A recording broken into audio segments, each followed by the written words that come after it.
Bă, Flus. Am eu să-ți dau invite, vrei? Vorbesc cu bomba.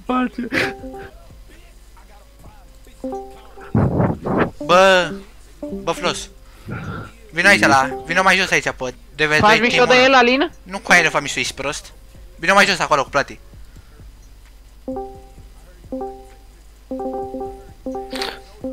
De ce plângi, mă, cu aia? Bă, dar ce-i Discord-ul ăsta? Vrei să-l bat pe bombar, mă, să vorbești cu el? Fără mișto. Nu, că vrei să dansez. Nu mă bagi mișto.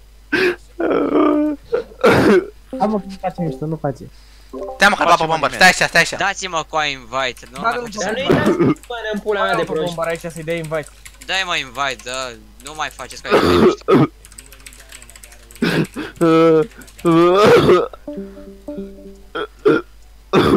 Da, mă, să-l chem pe ăla să vină. Dai mă invite. Dă-i mă invite, mă. Dai mă invite cu aia. Nu-i de glumă. Nu-i bine cu el așa. Te rog eu, dai invite. Dă-i mă invite, mă.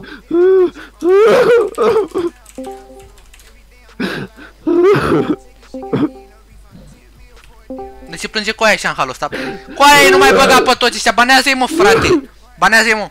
Dai mă invite. Banează-i mă, plati! Banează-i mă! Bă, datoria afară. Banează-i pe ăștia! Dai cu invite. Dă-i mă, bombar invite. Cu aia, dar nu puteți mă să faci, n-ați luat cu aia nimeni invite de aici, n-ați luat nimeni? Nu, eu am invite în banați am cont din 2017 și n-am luat invite. LOL. Noi nu le facem În 6 luni. afară de... Nu mai știu. This hack is a joke. Dart a luat. Nu-i dă mă invite, plângi acolo, omoară-te, băga mea și pula, Fabian.